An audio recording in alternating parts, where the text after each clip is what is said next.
Ladies and gentlemen, a very good morning from grey and rainy Glasgow, Scotland. We're here in the 10NL studios with Christoph, who is still doing his thing, still trying to beat this game, battling away.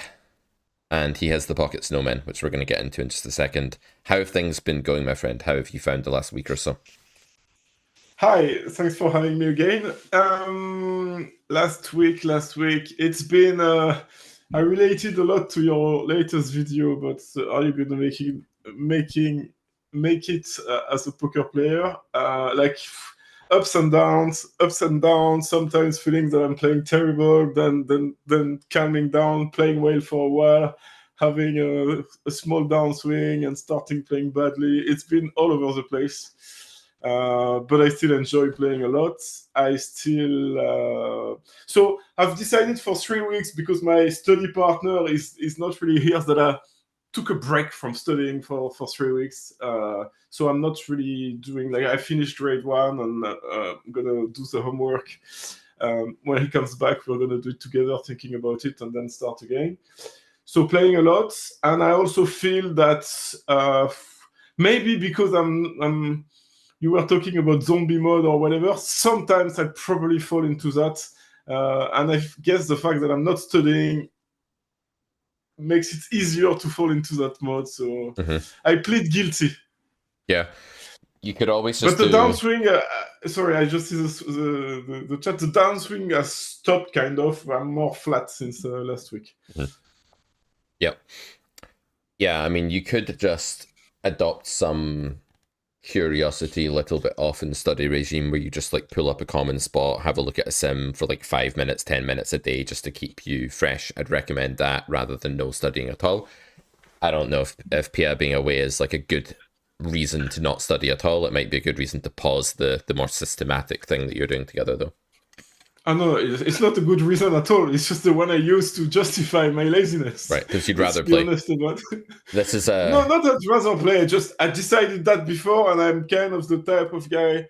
I decide something and I stick to it. And now I'm kind of realizing that it's bad, but it's like bankroll management. I decided I would take a shot when I reached that, and I did. It didn't go well. I went down, and I kind of live by the saying that, like a bad plan is better than no plan. So I had decided that I'm doing that. I should probably adjust because I'm realizing it, and I might, but I'm just explaining the why. Sure.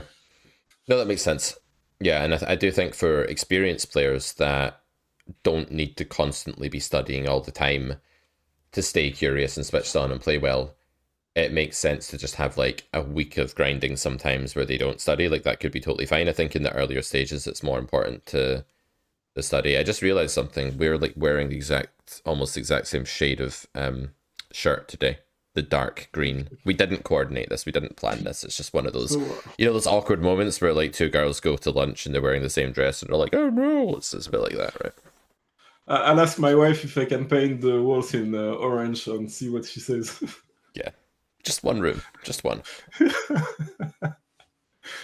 So, chat, welcome. Happy Feeling, Tom Matthews, Bebo, MCW, Hey Sun God, Frightened Swan, Be Me Too. Everyone has said hello so far. Welcome to the stream. It's great to be hanging out with you on this Friday morning. If the stream suddenly disappears, it's because they are working on the power lines around here and there's nothing I can do. I'm hoping that won't happen. We're on a backup generator as of an hour ago. We have pocket eights in this hand and we go for a raise. And we ISO here, which is great. This is a very, very high EV spot. We should be 3-betting this spot whenever we have the chance. We should be isolating it. The only question is, like, do you want to put more money in the pot than 4 big blinds? And the way I'd think about that is, like, the more favourable the spot is for you and the better your hand, the more you do want to put more money in against the fish limper than 4 big blinds. So I think with 8s, the hand is good enough that I'm actually, like, leaning towards 5 BBs and just increasing the pot size more with the spot. Just if it's a good spot, the bigger the pot is, we magnify how good a spot it is, right? And what makes a good spot? Just the quality of my hand? So you're in position against a weaker player, you have a big skill advantage, they have a capped range, they're very unlikely to limp raise you, after the flop, they have to go first. They're going to play badly. They're going to make mistakes. It's just like one of these like money flows clockwise around the table type spots. You isolate them, they call, you're in position, you have a decent hand. Just very, very good for all of those reasons. Okay. Like if you GTO'd this spot and you gave them like a GTO cutoff limp range, whatever the hell that would be, it would probably limp along with 8 sometimes and raise sometimes. Like it would be indifferent between the two plays, but like in practice, it's just not even close to indifferent. Like the ISO line is so much better, and therefore the bigger ISO line is probably better still. So these little edges, these like slight tweaks, are the kind of thing that you'll never notice them help your win rate, because you won't notice when you just like c-bet and win a pot that is 11.5 big blinds as opposed to 9.5 big blinds, but like that will add up in the long term, really subtly in the background. It's also the sort of hand that if villain does fold, like if you increase your fold equity by going big, then fine. Like you're denying a ton of equity. You're never going to be a big favorite against their range with 8s. So. Okay. Go ahead. So no, I don't remember that hand, and before I saw him donking, I just wanted to say, I guess I'm not the only one, but I have such a big fear of running into sets, like all the time. And I don't know how to deal with it. I guess it's because when you lose to a set, it's painful. You lose a lot of money when you have a big hand, and maybe I don't know, but it's like, I don't know. I have ace king. I saw the flop comes ace 5 7 rainbow. I'm scared. So I don't know why I'm saying it, but yeah, no, it's good. I'm glad you're saying it. So when you experience that fear, like you open ace king, the guy calls the big blind, ace 7 5 rainbow comes. The first thing I would do is I would just accept that villain could have a set. I would just say like, yes, he could have a set. It's possible. And then I would shift my focus to what the more common parts of the game tree are. And it's far more common that he has second pair, top pair, or draw than a set in combinations, as you know. And I would tailor my play against those really common branches of the tree, while still accepting that if the opponent starts to play in a way that is extremely typical of a set and not many other hands, we will reevaluate. But your line needs to just be value, value, value at these stakes. Bet the flop, bet the turn big, try to set up for betting river big as well, as long as you get like a clean run out. There are obviously run outs where you can slow down, where your relative hand strength is going to drop. If you then encounter a line like villain calls you on the flop and gigantic raises you on the turn, just fold your hand. If you encounter a line like villain raises you on the flop and pots the turn, just fold your hand. No problem. These are lines where villain is now saying, by the way, I don't have a weaker raise, I don't have an underpair, I don't have a draw very often. Then I'm basically saying I have the set a very relevant amount of the time. And it will never be that winning for you to like bet call the flop with ace king on ace 7 5 and then call a pot size turn bet. It just won't be, because people aren't doing that with enough worse hands. So that fear is kind of your brain telling you that like, hey, there are scenarios where you have to try to like not get stacked, where you might actually want to fold at some point here. If it's a single raise pot, there are those scenarios because the SPR is 25 or something, and it's not worth putting in 25 times the current pot by the river with just one pair when your opponent is advertising a line that is very typical of a set or two pair.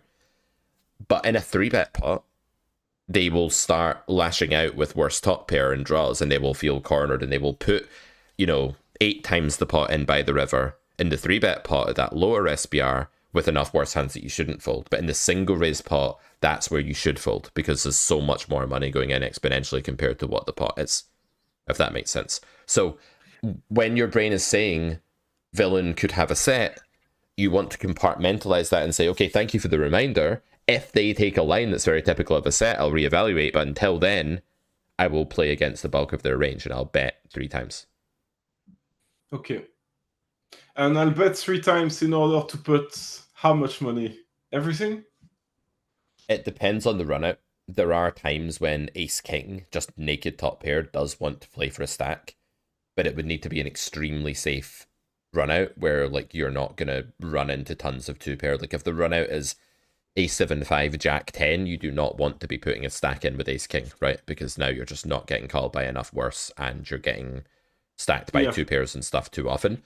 If the run out is ace 7 5 deuce deuce, well, now ace king is a huge hand, and maybe it is okay to overbet the turn and shove the river for 2x pot or 2.5x pot against someone that's not a net, because you are going to get called down by loads of worse one pair there.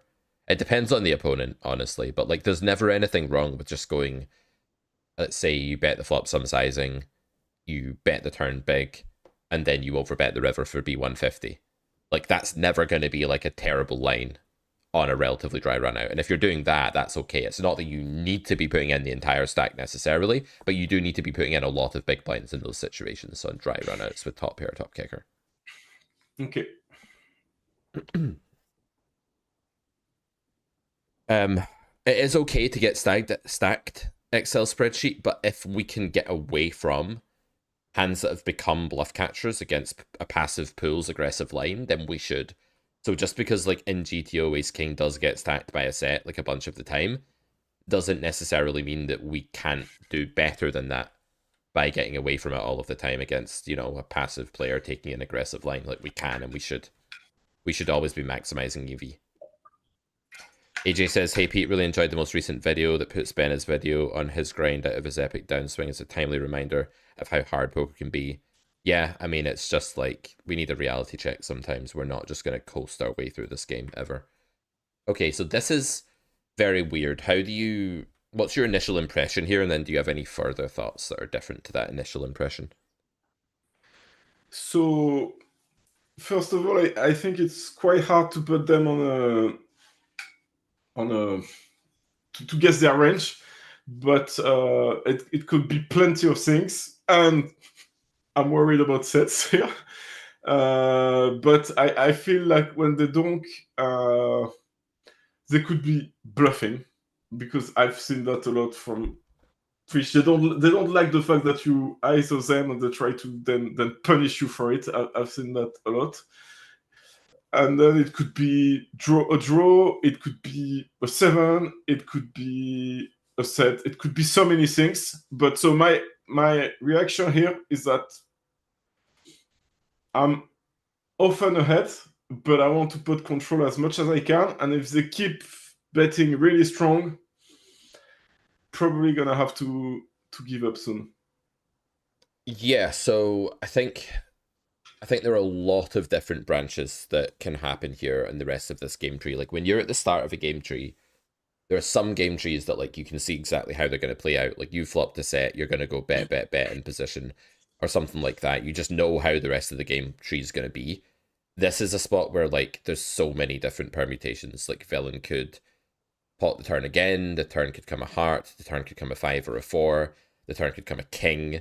They could give up the turn, they could start checking. There's just so many things that could happen, and it's very, very hard to weigh up what the rest of this game tree looks like and how good it is for you. I would say yeah, go ahead. No, it's fine. No, I feel that almost any cards that come is gonna make my hand worse. Like all of them. Half of the deck are over cards. Yep. The other half are gonna be suit completing or pairing the board.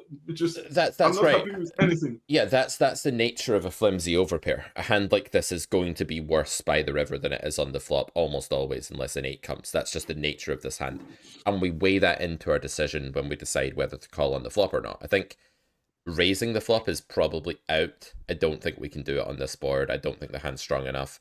I don't think folding is an option either, because like the thing with the fish is that they're not, like this would have to be very polarized in theory if you told the solver to donk for pot, right? It would be like 2 pair and sets and straights and bluffs, and against that we're just like, honestly I would just fold, because like 8s is a really flimsy hand. It gets outdrawn all the time, it blocks bluffs, it doesn't have a heart, the 8 of hearts isn't that great and out. There's just so many reasons to just fold here against a well-constructed polarized strategy immediately. The problem is that we know our opponent is just as likely to have 5s as they are to have a bluff or they are to have a value hand. And because of that, we just can't fold. but we will figure out later to some extent what's going on.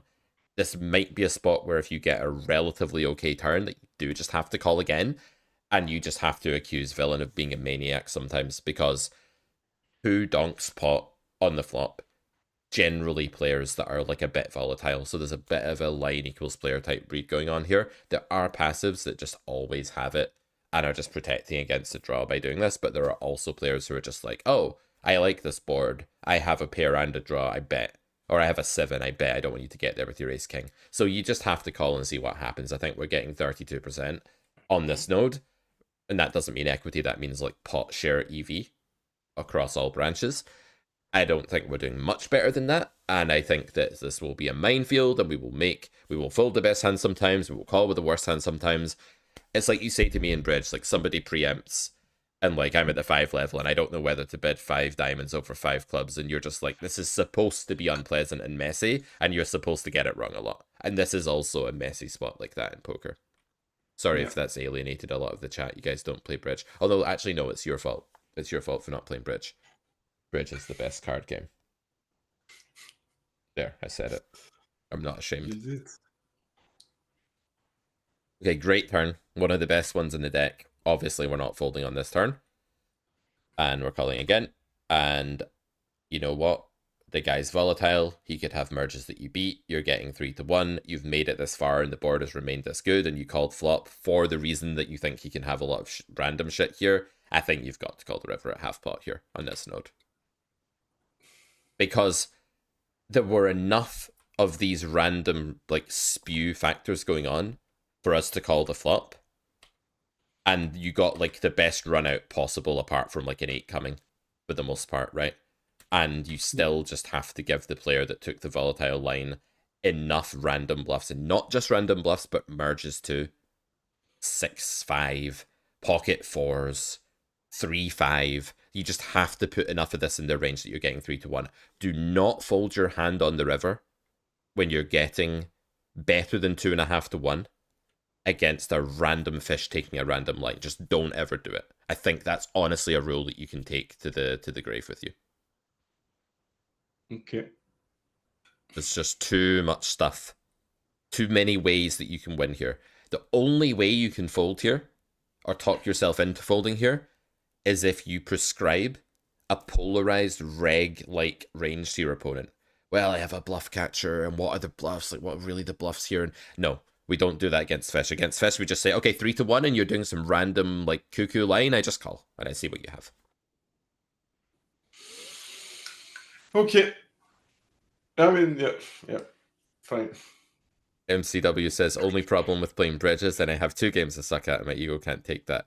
Yeah, I feel you. I've tried my hand at chess, League of Legends, bridge, poker. It's so many different games, and sometimes you do just feel like you suck at all of them. Welcome, Justin. Justin's returned from his mid-stakes championship coin poker battling. He won about 10k. Congrats.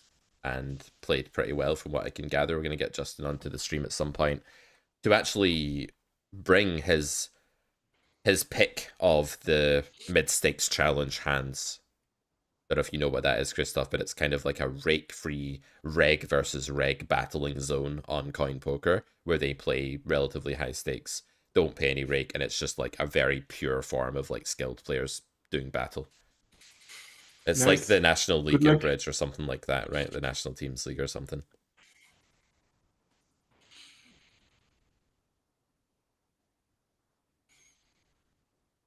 Okay. Oh, by the way, Hey Sun God says that you're a magnifique player from what he's seen on YouTube. Honestly, borderline creeping how advanced your thought process is for 10 and now. There you go. Thanks. I wish it would materialize. So most people lose for the first year of their poker career. Most people. It's just worth pointing that out. So yeah.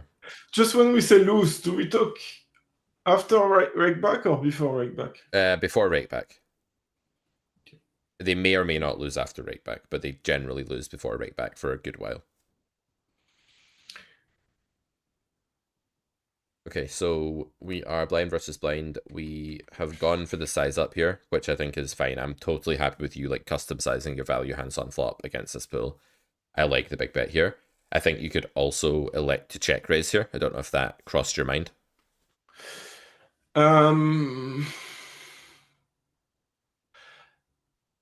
It's I the way my brain works here is that I would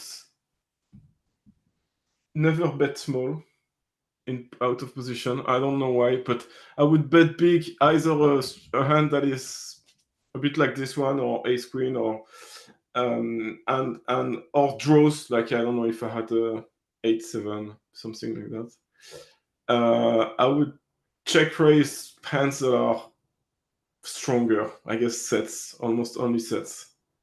Yeah, you're being too nitty. So this is a really wide range spot. The equity of ace queen here is massive. You can check raise ace queen here happily. I feel like you're trying to avoid worst case scenarios, avoid getting stacked, and it's probably Yes, a natural, result of like the downswing and you encountering your first big downswing of your career. So that's yeah, fine. maybe it is. Yeah, Mhm. I plead guilty. Yeah, when you're betting here, don't be so fussy as well. Like when you have any hand with prospects, like if you have king 7 here, you should default to betting. And if your default sizing is big, you should default to big betting with king 7 because you have an overcard, you have a backdoor, and most importantly, you're just gonna get enough fold equity that you don't even need any of that stuff, really. You need something out of position. Like, out of position, you're not meant to bet absolutely nothing unless the board is great for you. But there's a big difference here between having king 7 and having 2 blank cards that can't hit anything. So be a bit less fussy.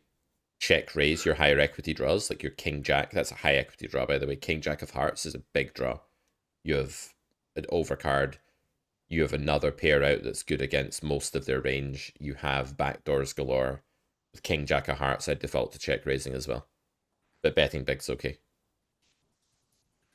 And so, how often should I bet? Like 70% from what you're saying? I mean, I don't want to give a number to it because like it's too difficult to apply a number here. Like even if I say 70%, it's impossible to carve out like what that looks like with your range. Like how does a human bet 70% of their range? I'd rather just say the answer is no, it would be much less. In theory, you'd be betting 30% of your range, 35, 40 for a big bet here only, because you have a certain betting volume, and the bigger your sizing, the lower your frequency, is kind of how the GTO works. But Yeah. I don't mind you just doing this on a hand versus hand basis and just saying like, okay, I have like ace 4 of hearts, that's a good hand to bluff, I'll just bet with it. Or I have 7-8, I can check raise that, or 7-9 of spades, that's a big draw, I can check raise that. It's just a matter of seeing hands as better than you currently are here. You're underrating your draws, you're underrating your pair draws, you're underrating your gut shots, you're underrating your top pair, your over pairs. You're not giving them enough credence for being strong, given how wide the ranges are in these spots. So that's the main thing. Yeah. Just after 20 minutes of talking and just rethinking my whole last couple of weeks, I think I'm definitely losing a lot by not making enough money on value hands. I'm too scared. I agree. And your red line is also reflecting that. You're taking a lot of passive lines. The fear response is the default mode for human, and what we always have to do as poker players is fight hard to override the default mode. The default mode is self-doubt, fear, anger, anxiety, all this stuff, because poker's an alien world and we're not really built for it. And you'll get to a point where like your default mode is like more of a cool calculating EV robot eventually, but for now your default mode will be the wrong mode and you'll have to work hard to leave that mode of thinking. But yeah, insight's the first step here, really, so it's good. Happy Feelings says it's hard to have self-confidence when you're in a longer downswing, but luckily for Christoph, he can get feedback from Pete weekly instead of wondering. Yeah, that's the good thing about these weekly check-in calls. We can see like what way your brain is going and like pull it back to the center when it goes too far. Okay, so having bet big, we should continue to seek value in this pool. And the question is, do you want to check raise the turn, or do you want to bet big or over bet the turn? These are the only lines that are viable here, check raise or bet big. So what do you think? So I don't remember what I did, but I know that how I felt was, should I bet significantly big or check call, but check raising. Yeah, Not even so thinking check about call it. is underselling your hand, right? Check call is like I saying got that. So yeah, I'm gonna get value from some of villain's best value bets, and I'm gonna get value from villain's bluffs, but I'm not going to get much value from medium strength hands or good hands anymore, because check call will like lead to like the turn or river going check check. It will stagnate the pot. It will put a real ceiling on what you can win against like those second best hands in villain's range. So check call is out here as far as I'm concerned. It might be a line, by the way, in GTO because people are aggressive enough for it to be okay, but it's not okay in reality. Yeah. Okay. I think I bet. Yeah. I don't mind this, but you could always consider overbetting here as well. Because if they have 5x of hearts, ace-x of hearts, king 10, they're going to call regardless.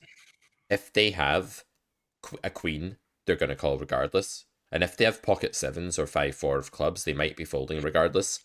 So this is probably a turn card, the second Broadway, where like you can say, you know, to hell with trying to get called by 6-7 now. If they want to station me, I'll let them, that's fine. But I'm just really going to maximize the times that they have a queen or that they have a draw or something like that here. I really like an overbet in this spot, much better than this. But at least you bet kind of big, but I prefer overbet. I remember that hand now. The end is not pretty. A villain raises. Okay. What do you think's going on here? I think either they have it's a value raise, and I'm probably behind. You might be ahead of a value raise. Like you have a value beater here, right? What value raises are you ahead of? I guess two pairs that are not as good, like Queen 5, Jack 5, Jack 6. Yep. It could be also like a combo draw, something like 2 hearts with overcards, or 8-4 of hearts, 8-7 of hearts, something like that. I guess these are the most likely. How are you losing then? Better 2 pairs, combo draw, and also you're not losing to combo draw. I'm not losing, but I'm not. You're ahead of it. Well, you're more than 50%, so we can't possibly put that in the bucket of what we're losing to, right? It's closer to winning against it than losing against it. No, I agree. I agree. I'm not saying otherwise. So I think I should call, but I don't think I should re-raise. But I don't know. Maybe I should actually. Maybe I should put the money in. Yeah. So you do lose to Queen Jack, and Queen Jack is by far the most likely value hand that your opponent can have here. And I think it's good to do a bit of combo work here. Queen Jack, how many times do they have that? How many combos of it do they have? I think they've got all of them, which is there are 2 queens left and 3 jacks. So that's 6. Good. The amount of people I've taught that like have played poker for 6 times longer than you and can't tell me that is most people. Just by the way, so it's good that you've got the combo work down. It's a good foundation. So No. I do have it when you ask me the question, relaxed on a Friday morning on the stream. Trust me, at the table, no way. At the table, doing combo counting is not easy for anyone though, and this is more out of game work, and then you build a feel for it that you can then use in game. So I think that the raising range here is much more merged than you would think in your games. I do think there's 6 combos of Queen Jack, and that's if I'm gonna lose, that's how I'm gonna lose, right? I don't think I'm gonna lose to like 6s often at all. It's 1 combo discounted because they didn't raise flop. 5s is 3 combos, but it's discounted because they didn't raise flop to some extent as well. Even though it's kind of natural to slow play in position against big bets, a lot of people don't. So I think you're losing to 8 combos, 9 combos here max, and I'm discounting some of them. And I think you can see a lot of like Jack 6, Jack 5. I think you can see Queen X of hearts that's adding 2 and 2 together and getting 20 because they're not a skilled opponent. That's very common that people see like top pair and a heart draw and they're like, oh, look at all this good stuff I have, I raise. And you could also see like some combo draw, some bluff like King 10, 10, 9. There's some like high EV draws here in Villain's range as well. And don't be shocked if he has pocket aces, because it happens. People slow play pocket aces. They don't know what they're doing. They're bad poker players. They are, ladies and gentlemen, awful at cards. and because of that, they do random shit. So I'm just shoving here. I think that villain is not polarized. If villain was polarized, you would just call, right? But recreationals in your pool, which is most people, are not polarized. They don't just have queen, jack, sixes, fives, and then low equity bluffs. They actually have high equity bluffs, worst two pair, top pair sometimes, pair plus flush draw sometimes. So I think we just put this in. I'm not that interested in damage limiting what I lose in this spot, because very often if I just call, I'll end up calling river 2. Or at least if I fold river, it will be like very close and it won't be like a clear fold. So I'm not bothered about like damage limit here. I'm more just thinking I have a lot of equity. I have the best hand more often than not. I'm going to put it in and I can use a bit of fold equity if villain has 7-8. I don't mind that, right? So I think we stick this in here. Okay, now our hand's been further degraded. And we now have something that looks a lot more like a catcher. And I can see this spot being pretty underbluffed. I don't mind this fold on this river card as played, but I think here you've underestimated your hand at this point, would be my analysis. Mm-hmm. Yeah, I see what you're saying, and I just it's hard. It's a hard game. Yeah, I didn't cross my mind to jam on the turn. What It really range were didn't. you giving him in game on the turn? Like, what did your hand reading look like? Were you hand reading, or were you more going off of like the emotional state, the fear, the discomfort? No, I'm always thinking what. I guess no, I didn't like hand read properly, but it's just in this type of situations, they call the flop, they raise the turn. It's so often a very strong hand. Yeah, so you're just being too vague then. So you've got the right idea, but you weren't specific enough with your hand reading. Yeah, that's what happened. Okay.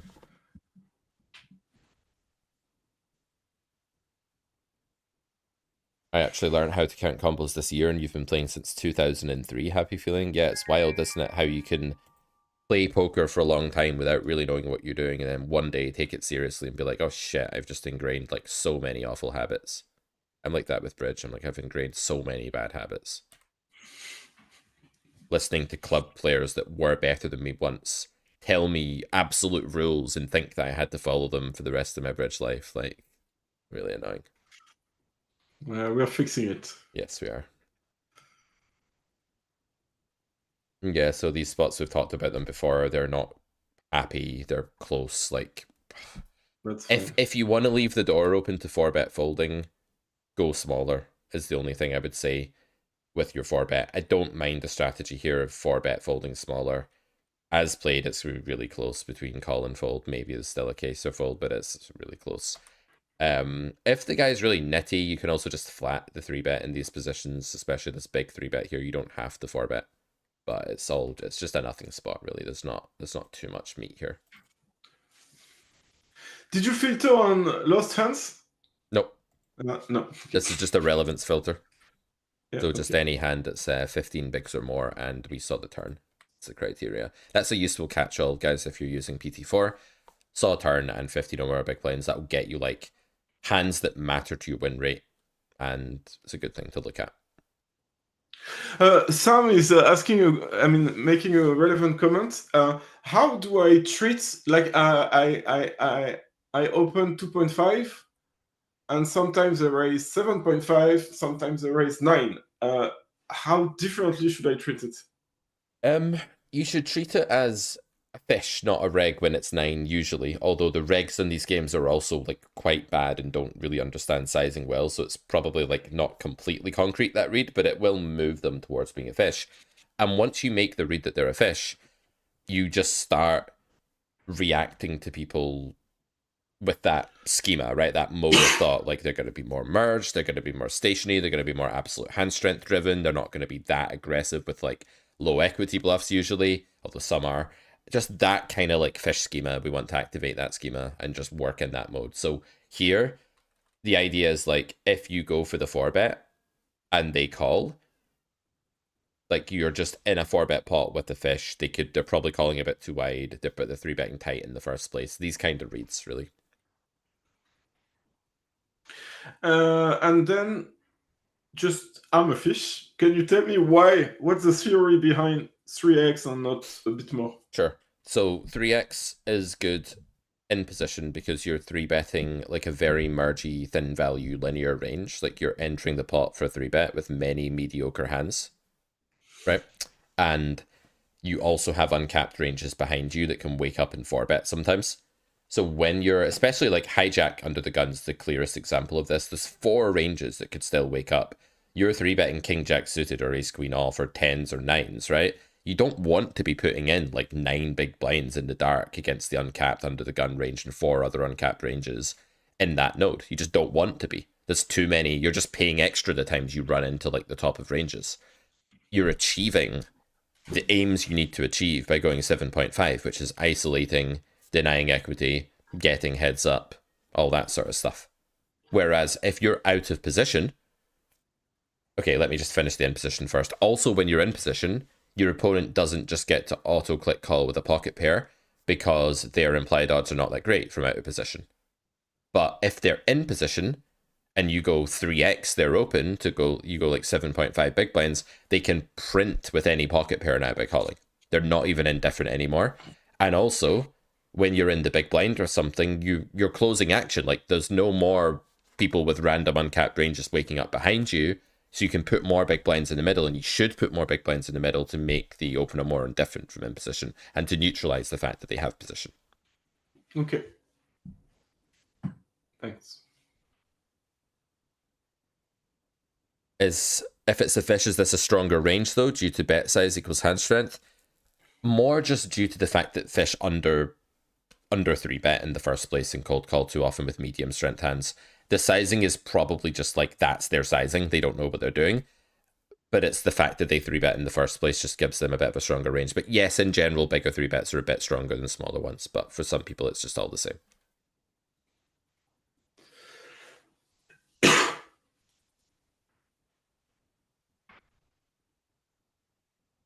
Goober says, I can't beat 10 and L. They're just too nitty when they need to be and too loose when they need to be.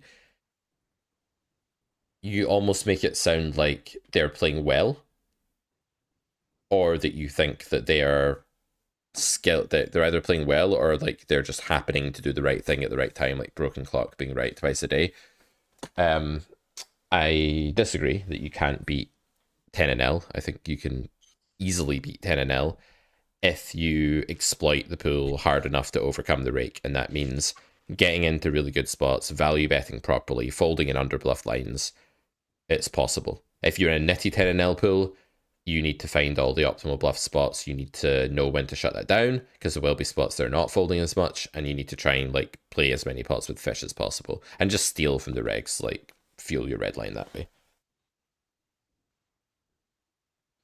I'm not saying it's not possible, far from it, but it might be easy for you. It's not easy for when I say people. Easily, I mean like a lot of people can eventually do it. I don't mean like the default should be that most people can do it right away. Like clearly not, right? Because whenever you're in a pool with you're at a table with five other people, and you're all paying 10 big blinds per 100 in rake, almost everyone's going to be a losing player. So it is going to be a low percentage of people that beat the game. But with the right tuition, the right coaching, it's not a task where I'm like, oh God, I don't know if I can get you beating 10 and L. I know I can get you beating 10 and L. It's just going to take a bit of time because you're brand new. But if you said like, can I get you beating 200 NL ever? I don't know. We need to see how far you go, right? We need to see, but we can get you beating 10 NL for sure. I'm confident because the coach is great. Okay, Jack's here. Interesting. I don't know what I should do here. I kind of for the same he put 10. Maybe I should 4-bet fold and treat it as a strong hand, or just call and treat it as a pocket pair. I mean, you don't need to be that committal. Like you don't need to treat No, I agree. as anything. But you're right that your hand is close between 4-bet fold, 4-bet call, and call. Like, these options are all relatively close here. And against a smaller 3-bet, my preference is definitely 4-bet fold, because there's more room to do that, and they're going to call you with worse, and I think it's the right play. Against the bigger 3-bet, I'm more indifferent between all the lines, and I think it's a close decision. And I would look at the HUD, I'd try and get a feel for how tight villain is. If they're really nitty, I just call here. If they're like loose passive, I might 4-bet fold, and if they're loose aggressive, I might 4-bet call. There's just like different lines against different players, but they're all very close. All things being equal, I would say.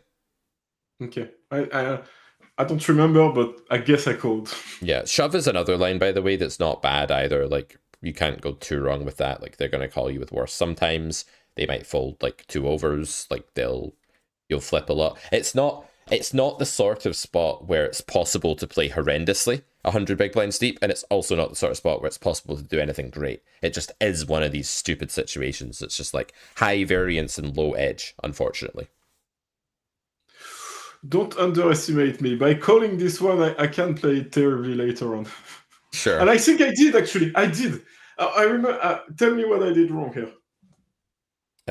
Yeah, so generally speaking, yeah, and the theory of the spot is that when you block top pair and the SPR is very low in a 3-bet pot, you should slow play. Right? I agree that. Why didn't I do that? Because I was out of position. There were hearts, and the bet was so big. It felt to me like it's like the feeling at the time I raised was like given the size of the bet, they're very likely to have an overpair, and I want to put the money in before a heart comes. I understand that. Yeah. I think if they have an overpair and a heart comes, very often they will still put money in because they'll have a heart to go with it, or they will just put money in because they're a cornered animal at a low SPR. You have to understand that when a fish pots the flop, they will be going with it pretty often on the turn of the river. They're just at a sort of amped up state now where they're going to be putting their money in. It's very physiological rather than like cognitive. And you might be wrong. Like, they might not have an overpair. They might have ace queen. And if they have ace queen, raising here is definitely worse than calling. And yeah, I do think that like it's really not good at all to raise here in theory, but in practice it's much closer. I'll definitely go with that.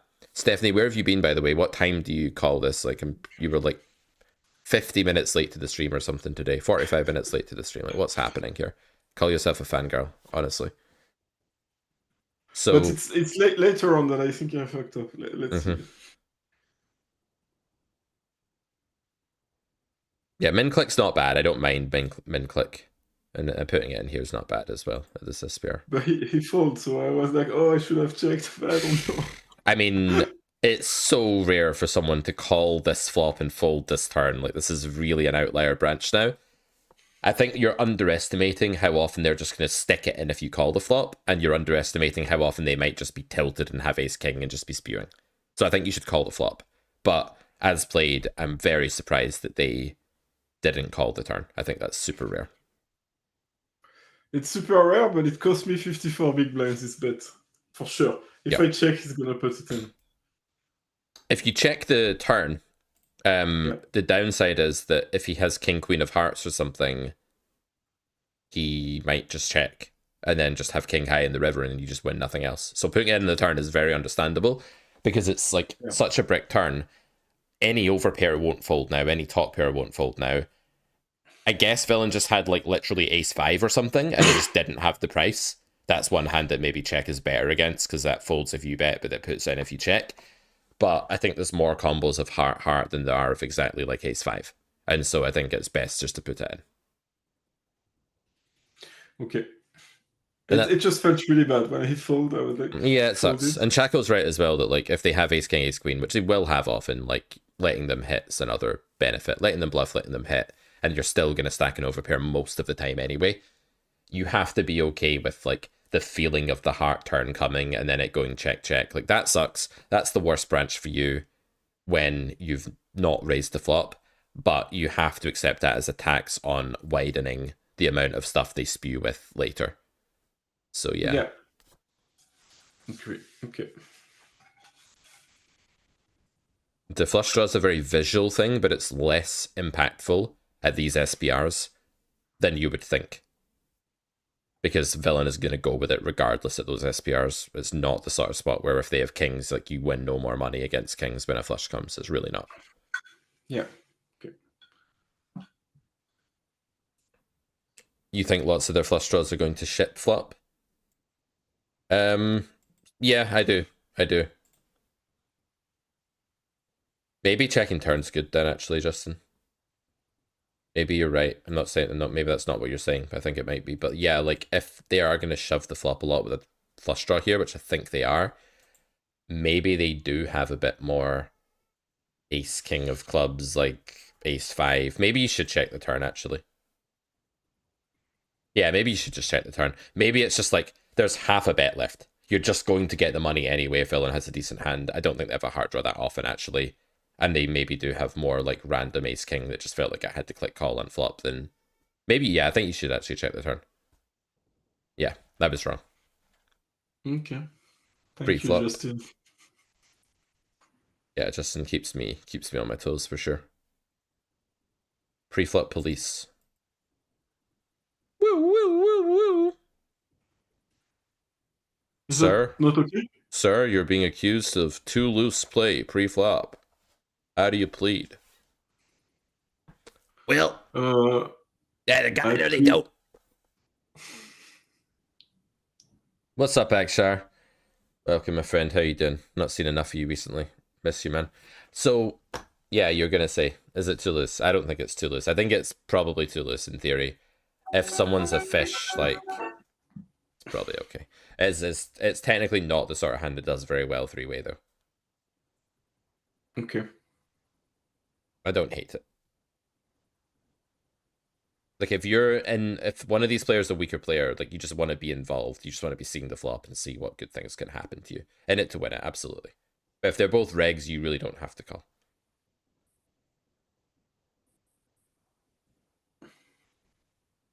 As Justin says, theory fold, but hard to be terrible. And because of that, if someone's a fish, it will then swing positive, right?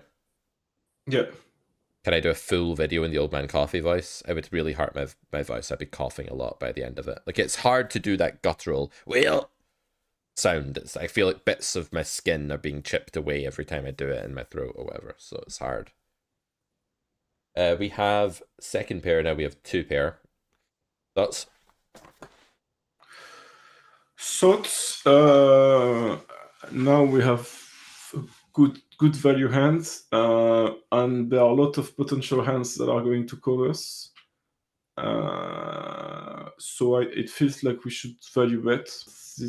And no one bet on the flop. So yep. And there are lots of draws people can have here. There are lots of like stuff they can call with. So I think just going really big on this node is right. I wouldn't go for a check raise. I would just go for a big bet here with this hand. You have a very really vulnerable hand too. Like pot or something, I think is right here. Maybe overbet. I would go very big here. So I think like whenever you want to go this size, you could always dial it up a little bit as a further exploit in this game, because they are going to be quite inelastic. Okay. Okay, interesting. What should we do here? So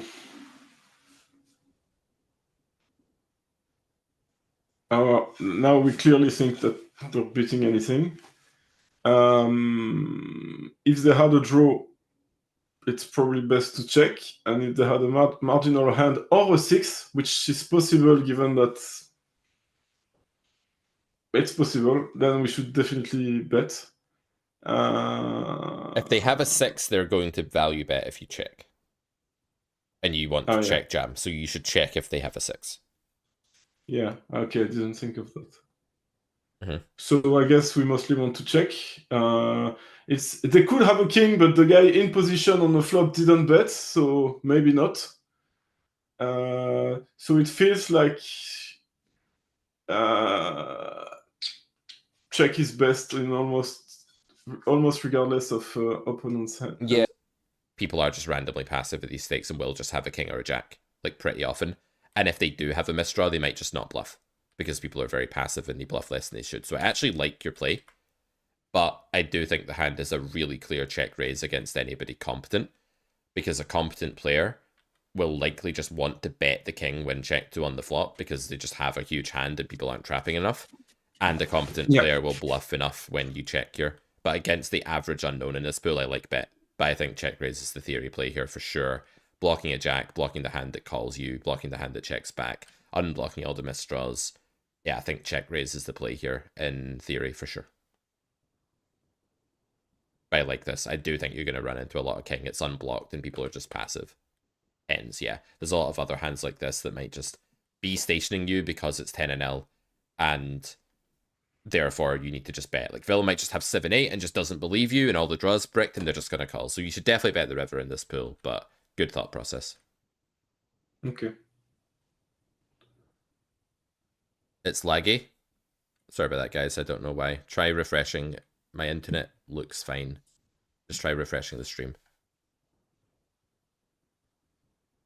It's bricked and they're just going to call. So you should definitely bet the river in this pool, but good thought process. Okay. Maybe YouTube and Twitch is a bit too much for a Scottish connection. Maybe. So I'm going to go to... I was going to look at my...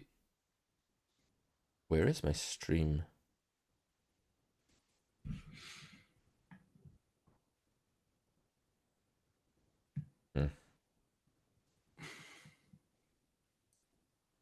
Is it still laggy? Like, what's going on, guys? Is it working? Try refreshing. Let me know if that works better now. Fine now. Okay. Maybe just a weird... This is 4G internet, so like a gust of wind is all it takes to like mess it up. All right, where were we? So yeah, there's just too many like egregious hands that shouldn't be calling turn in this pool that are. And this is a great... This river spot's very instructive for how to beat 10 and L, because a hand that's a very cool check raise in theory should just never check raise in practice in this pool for those reasons. It's just so instructive. People put in far more money by calling on the river than by betting. So just don't go for these tricky, trappy lines that are good in theory. Just if let's say I had king 10 or king queen or whatever. Should I do the same? Yeah. Because with king queen, you still beat like lots of villains' range. Okay, they have a 6 a bit more often, but you still just want to make a small value bet. Because, not small value bet, but a smaller value bet maybe. Because they can still just have a jack very commonly, or a 7, or a pocket pair, or a worse king. And you can't count on them to bluff enough with a misdraw. And you shouldn't be going into like damage limit, try not to lose money against the 6 mode. That's the last thing you should be doing, because it's not a big part of the range.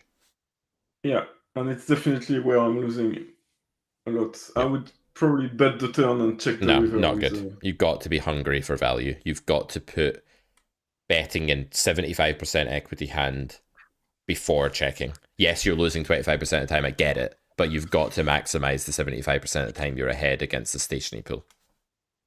Yeah. So I think you know exactly what you need to do. The challenge is finding a way to get out of your own head and, you know, beat your own brain here, basically, and like get ahead of it. Because you're sabotaging yourself, but you know how to not sabotage yourself. It's just like, can you execute that? Okay, that's a challenge for next week. Yep. At some point, we could try a live sweat and we could see it in action in real time, like see the mental programs firing up and then try and disarm them. Like it could be an idea. But is this allowed? I thought it wasn't allowed. I'm not allowed to tell you what to do, but I'm allowed to watch and then give you feedback after a hand. Okay. The whole Coaching Chris saga. Hands up if you were there, chat, for Coaching Chris. The early days of Coaching Chris. The absolute, like, Terminator 1 content of Carrot Corner. You know? The vintage. I've never seen the Terminator movies, by the way.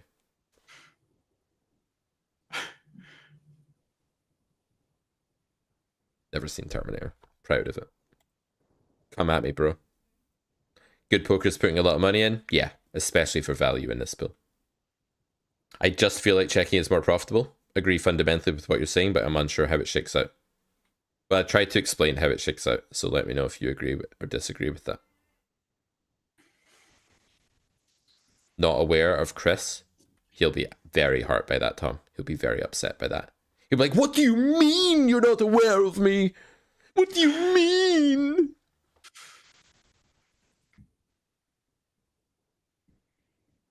Good sizing.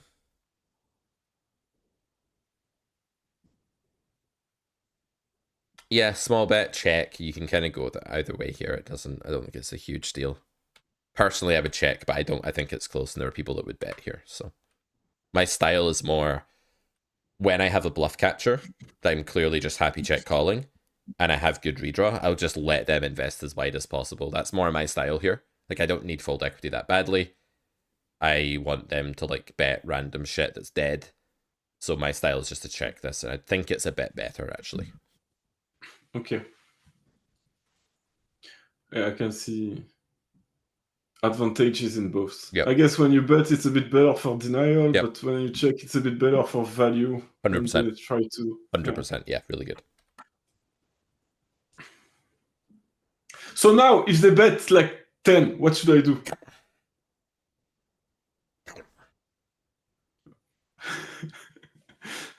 Okay.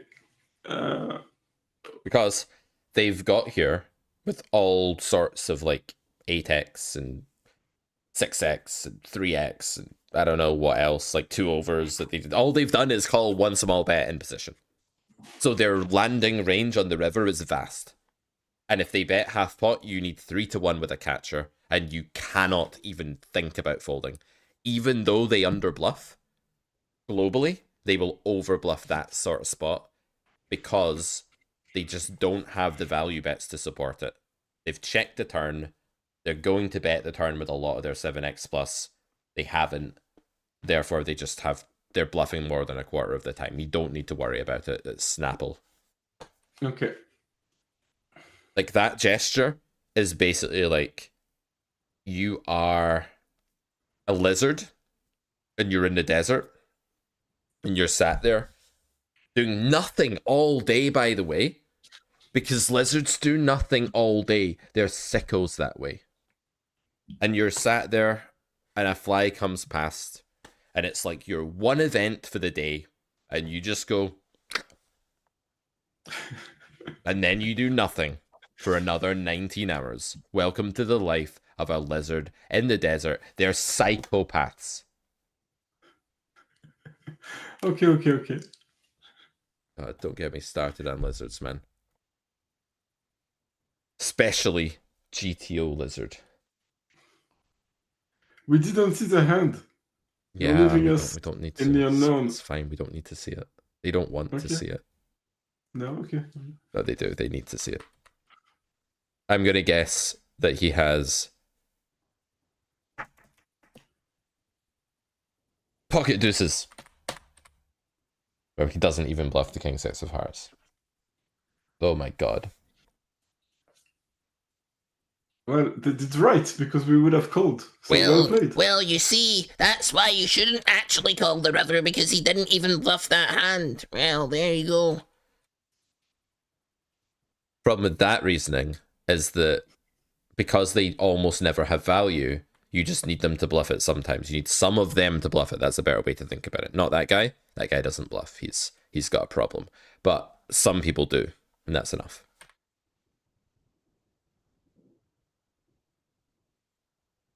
Okay, paired board.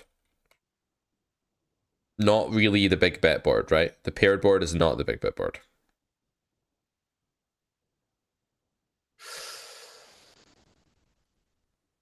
If they can, let me just put this really simply. If they can beat all of your overpairs by just having one card, it can't be a big bet board because they're polarized. They've got jack or they've got 9 or they've got nothing. Like, I get it. They have some medium strength hands. They have a jack. They have pocket 8s.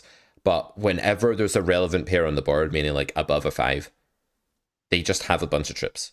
And now you no longer want to play aces for stacks. You don't want to play kings for bet, jam all in anymore. So the function of the big bet's kind of removed, right?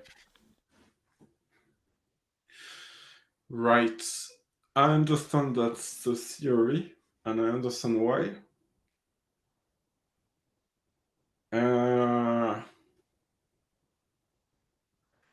I might be thinking wrong, but then I feel like what's gonna fold to a small bet? Oh yeah, I saw this in your video because I started watching your recorded session, and this is where you have a leak. So in the video, you cited a spot that was like you were in position, button big blind, and you were just like betting small on some dry board, and you were like, I don't see what's going to fold, but like all random air hands basically, right? So to give you some examples in this spot, ace 4 suited, ace 5 off, like remember Fish play way too many hands, right? Queen 6 suited. There doesn't need to be much that's going to fold. You really think that ace 4 suited is gonna fold to a third pot bet on the sometimes, on yeah. on the flop? If it's diamonds, for sure. If it's hearts, clubs, or spades, sometimes. You don't need much fold equity either. Like if you go third pot here, like what's the alternative? Big bet or check? If you go big bet, they're not going to fold a pair, probably. They're not going to fold king queen or king 10 or queen 10 or anything like that. They're not going to fold a jack. They're not going to fold a 9. So this is just a spot where like fold equity is never going to be really, really high for any sizing on the flop. If you go small on the flop, you can barrel the turn. And you'll trap more money in there and you'll build it up and take it down sometimes against under pairs and ace high and stuff like that. So the EV of the game tree isn't just hinging on how often they fold immediately to the bet you're making right now. It's also hinging on comparing that across different sizes, but then just saying, check, what's the EV of that? What happens later in the game tree? It's just way more complex than that. There's just way more going on. And this is why looking at a solver is an excellent starting point and just being like, okay, so small bet and big bet have a similar EV. Or small bet's a bit better. Then you look at their reaction, you're like, is it really different? Just sort of, rather than trying to compute from scratch exactly how often they're going to fold to all these different sizes. For what it's worth, I don't mind your play. I don't think this is like that bad. I just want to make the point about why a small bet board is a small bet board and a big bet board is a big bet board in theory. Yeah, but and I didn't get that. I mean, I understand, but I don't. Is the reason for wanting to bet small to kind of force them to raise when they have a strong hand? No, that's a byproduct. That's not a GTO motivation, but it is a byproduct and it's something you can exploit later. So if you do go small on the flop, you will be able to bluff the turn quite successfully with your gutter. It's going to be fine for that reason, partially for that reason. But that's more a byproduct than like why GTO would bet small. So why would GTO bet small? Because just because in this situation, I don't know that it would, because in GTO a 9 isn't meant to be here very often, so the 9 is less relevant, right? So it might be able to bet bigger. But let's say it's cut off big blind, right? Why does GTO bet small and cut off big blind? Because the value range that you're pushing is mostly thinner. Because villain has a 9 really off, like enough of the time that it matters. You're not trying to build a giant pot with your unique hands. Like your overpairs, your ace jack, the hands that you have more than he does, they're not trying to build a giant pot anymore. And you're mainly betting for thinner value and denial purposes. So a small bet fits that a bit better. Whereas on 8-3 deuce rainbow, the opposite board, you are trying to shovel in tons and tons of money and build a giant pot with jacks and queens and kings and aces.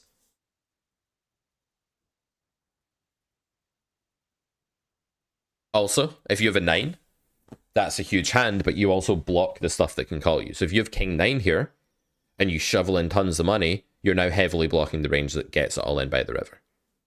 This is advanced stuff, though. This is not like easy stuff or beginner stuff. No, I get it, but it's just, I feel that when I push it through to the end in my head, it feels like, in a way, it's stupid, but like GTO is useless because it feels to me, okay, so opponents very often has a 9, so it's almost irrelevant what happens, because if he wants to overplay his hand and play like he has a 9, he can go all in and I will always have to fold. But then I'm thinking, okay, because of that, I have to call some of the time with weaker hands, and it gets in my head. Okay, so that's a different branch you're on now. That's like you going down a very specific branch of the tree. And that's only one element to like the initial discussion we had about the flop. But like, let's entertain that and let's say you bet the flop, he raises, and now, yes, you're supposed to be indifferent in theory. In practice, you need to work out whether people are over bluffing or under bluffing and react to that, and you can work that out, and that's where your edge comes from. But GTO is useful in the sense that if you have a jack, you should call the flop raise, and if you have threes, you don't need to. And it's like, well, why? Where does that difference come from? Either he has a 9 or he doesn't. Either he got it or he don't, right? The difference comes from the fact that when you have pocket threes, his bluffs are way more live against you and you have lower equity, and he's going to get them more often by hitting a pair. So that's a really useful distinction between like a hand that has to bet call, let's say King Jack, and a hand that can bet fold, like threes. And if you know GTO, you can see that, like the theory of it. What I'm saying is that, let's say he has 100 big blinds to start with. Regardless of his hand, he could check raise, pot, whatever his hand, and it's gonna. In that pool, I should fold all the time, basically. Yep. So you get exploited by the wolves in sheep's clothing, right? Like if there are 9 sheep and 1 wolf in the population, you exploit the 9 sheep and the 1 wolf gets to exploit you. That's how it works in exploitative poker. Okay, and then when I get to 200 NL, then people will start bluffing way more on these flops that are much better with them, and I will have to start calling with much more marginal hands. Yeah. Is that what's happening? And you'll have to learn which hands are good to call with. So you'll learn that like a jack is better than queens, for example, because queens blocks a lot of bluffs and a jack doesn't. And a jack blocks full houses. Yeah. So you'll learn things like that. That's when blockers become important, I guess. Because there will be EV differences and you'll be fighting over thinner edges and you'll need to... There will still be people under bluffing. And there'll still be spots that are really under bluffed that you have to overfold, but there will be less spots. There'll be more spots where you do like need to protect yourself a bit more. But yeah, certainly Villain could take any 2 cards against you right now and could go raise, bet, jam. I mean, you would have a 9 sometimes, and that would you wouldn't grossly overfold this spot because like you'd be calling a 9, and that's still a decent part of the range you'd get like the river with. But yeah, you would be overfolding because you'd be folding pure with all of your kings, jack X, and stuff like that. You'd be overfolding, and Villain would be completely profitable with any 2 cards against you by going raise, bet, bet. And our whole gambit is that people are doing the opposite, and that's what exploitative poker is. By exploiting, we become more exploitable, and we accept that. Because you can't exploit people without becoming more exploitable yourself. And you shouldn't try to avoid becoming exploitable yourself because you're going on the front foot. You're the one that's doing the exploiting and you stand to gain from that transaction, not Villain. If you try to exploit a reg that was good by making up a read and playing really unbalanced, well, now you're becoming more exploitable without knowing what you're gaining, and that's not advised. But when you know what you're gaining, you're supposed to become more exploitable to get the exploitative EV. It's gonna be a long journey. Well, that's for sure. But it's fascinating. Good. So Justin is asking something. Can Christoph elaborate on whether he was caught up with regarding the flops, I think? Well, yeah, so I'm going to nip to the bathroom for 1 sec while you do that, actually. Just refill this. 1 sec. You answer that. Yeah. So basically what I was thinking is that my hand is so weak that either I check fold or I bet big, hoping he folds. And I felt like betting small does not achieve anything. Just giving away money. That's what I thought at the time, for sure, and that's what was my reason for betting big. I understand it's wrong. I understand I need less fold equity when I bet smaller, and that they will still fold. But just in my experience, not in my experience, I sound like, but the feeling I have is that when I bet third pot on a flop like that, they almost never fold. But obviously, I'm wrong. And I find that this is a type of situation when they're quite elastic to the size. But I don't know.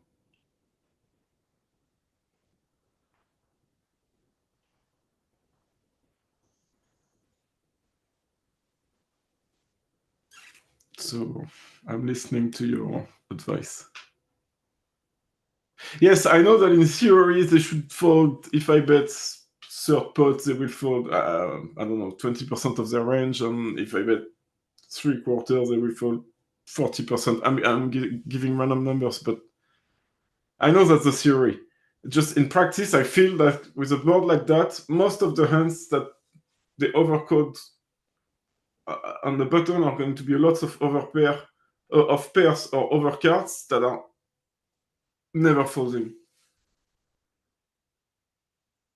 But I agree with you on the theory. And like Pete said, like ace five of diamonds shouldn't call. I fear they're going to call, but I'm probably wrong. Yeah, so Justin makes a great spot, a great point that like whether a flop goes check check or you bet small and villain calls are very similar EV branches. Like you have a gut shot, you might have fold equity later. Like it's just not that different, right?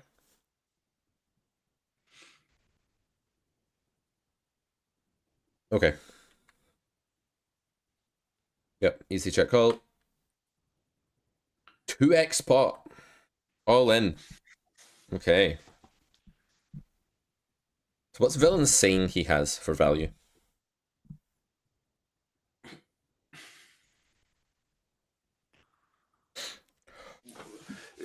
What is he saying? I don't know, but I mean, he's saying he has a 9, or I guess 10-8. Yep.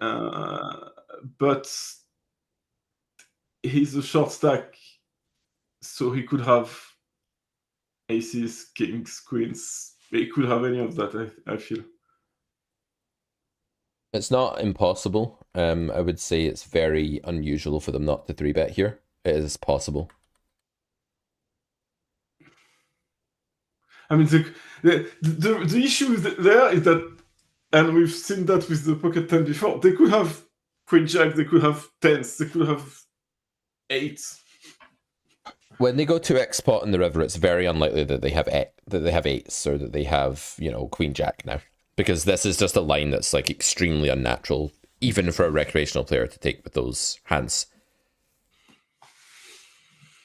I think it's more likely that they're bluffing or that they just have a strong value hand here, and we need to weigh up how often we think recreationals go all in here when they're bluffing the river. What do you think the data is on that? Like, how often does a recreational choose that sizing as a bluff on the river as opposed to, like, I don't know, betting 16 big blinds or 14 big blinds or something? As a bluff? I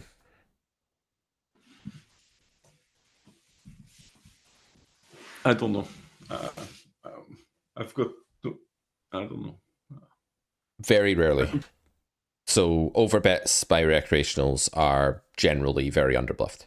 They're very rare. They don't happen very often, and when they do happen, they're generally motivated by greed rather than like any kind of trying to make you fold.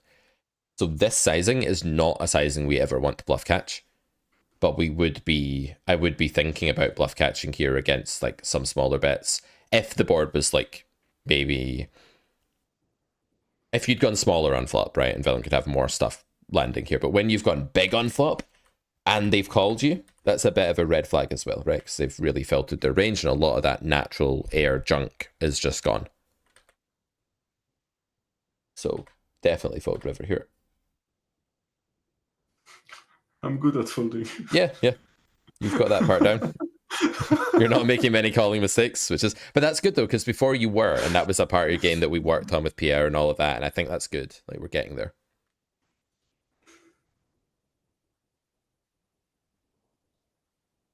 Okay, I like calling the 3-bet here. It's a very small 3-bet. You have good implied odds. You're deeper than normal. I like taking a look at this flop, seeing what we can do, and just check down now seems right. Turn is whatever. Probably you want to fold here, but I don't hate calling at this price either. Definitely fold. Okay. Why fold on the turn? It's a very tight configuration, and villain very likely has. Actually, I don't hate the turn call, but villain very likely has like queens, jacks, 10s, 9s on this node like most of the time. I think they could have like ace queen though and not bluff river sometimes, but some of the time that they have ace queen, or ace jack or whatever, they bluff the river and you fold. So like the reason to fold turn is that you're beat a lot, and when you're ahead, you're not realizing all the time that you're ahead. Yeah. Agree. Okay. But it's close. And also your hand's very vulnerable to the bluffing range. So if villain is bluffing, like they always have 2 overcards to 6s pretty much, or a gutter and an overcard.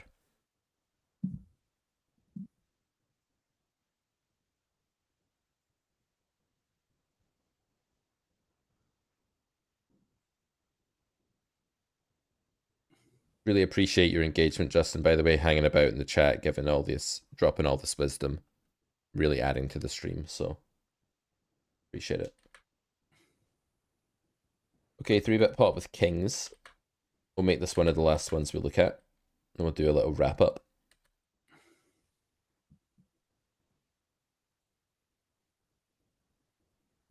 Good hand. Yeah, I'm happy. I think he had 2 spades. Yeah. Yep, just bet, bet, bet. You could maybe go bigger on turn, but it's fine. Just thinking about getting as much money in as possible on double flush draw while your hand is very, very strong, and while they're probably not folding like 10s or jacks. I think putting more money in on turn is better, but you've got the right idea. Yeah, okay. We're trying to increase the likelihood that river goes like bet, check, bet, call, even on some cards that are bad for their hand. Like the more money that's in there on turn, the more likely they are to say, okay, screw it, I'll just put the rest in anyway on river. That's how fish are thinking. Okay. And you can go bigger on flop. Yeah, you can go bigger on flop. Sorry, I missed that. You should size up on flop. Yeah. Regardless of my hand, or specifically because I'm playing my hand? Both. Like, well, in like reality, I don't really care about. Let me find the hand again. Sorry, I don't really care about like the theory reason for going big on flop here, which is that like if you had a bluff here, I don't really care what you do, because obviously we don't care about balance, and I think they're going to overfold to all sizes. The reason that theory sizes up on this flop is again that you just have a very big nut advantage. Your overpairs are very, very strong, and they want to make the pot big soon. Okay. In practice, the reason to size up is that it's just better to create smaller SPRs when you have strong hands against recreational players as soon as possible. You just want more money going in there. I think the exploit reason for sizing up is way more important than the theory reason here. Okay. Yeah, I missed it. Okay, very bad configuration for jacks. I think in these spots, not 4-betting pre is fine. If it was later on the table, I'd adopt that small 4-bet fold line that we talked about against pool. Should I just fold the flop here, or no, out no, no. of the question? People are out of the question because people are range betting, so they've got ace queen, queen jack, tens. You know, they've got enough stuff that you are getting easily enough EV here. You're not just beating bluffs; they're not polarized. They've got like merges like tens and occasionally like ace 9 or 8s or something that you beat as well. So definitely have to call flop. Mm-hmm. And then fold turn. Yeah. And is this a spot where the highest the level or the closest to theory, I might want to call down with jacks? Not with jacks so much in these positions, because jacks is going to block bluffs, not really block any value at all. Villain's value range will be king, queen plus or ace, king plus. So jacks isn't really the hand to call down with, but you will need to find some hands that aren't top pair to call down with, and something like 10-9, ace-5 might be that hand. At some frequency. Okay. But in these like really tight configuration 3-bet pots, ranges are very narrow, and you don't have to call as many bad looking hands as you would in some late position sort of battle. Okay. Jacks is a mix on flop, in theory, really. Against range bet, yeah. That's wild. I'd call though, because you're going to over-realize people aren't going to be aggressive enough. So I'd still definitely call. In terms of... Sure, EV. I would call. I haven't watched that series, but apparently it's great. All right, one more hand, and then I'm going to go take a break because my brain is melting.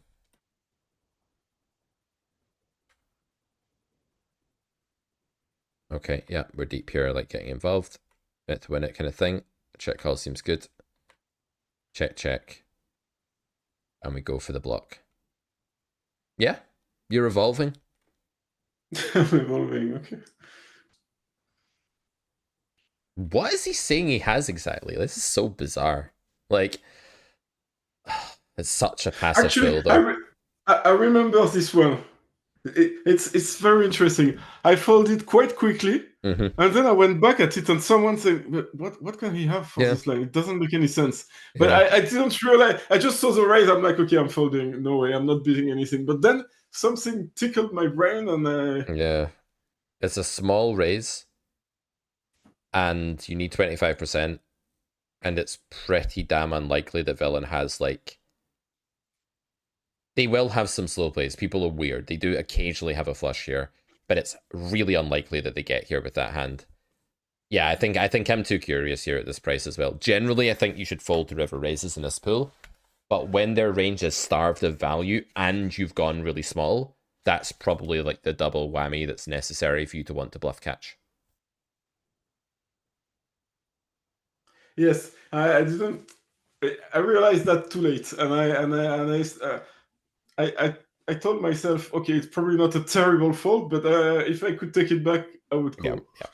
Yep, let's go. Okay, so let's do a bit of wrap up then. So I think the biggest thing that's been going wrong in your game this week has been an overreaction to losing, like a kind of fearing the worst case scenario first, not getting enough value, not being aggressive enough. We've just got to work heavily on that for the next week or so, I would think.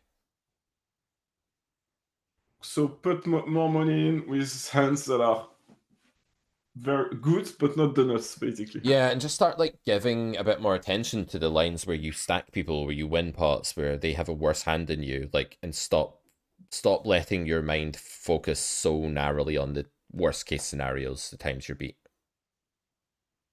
Yeah. Yep. Okay, cool. Okay. So that was fun. All right, chat. Use code Crush20 if you want to get anything at Carrot Corner this weekend. Crush20 is your code for 20% off. And yeah, we'll be back next week with more stuff. Probably Monday.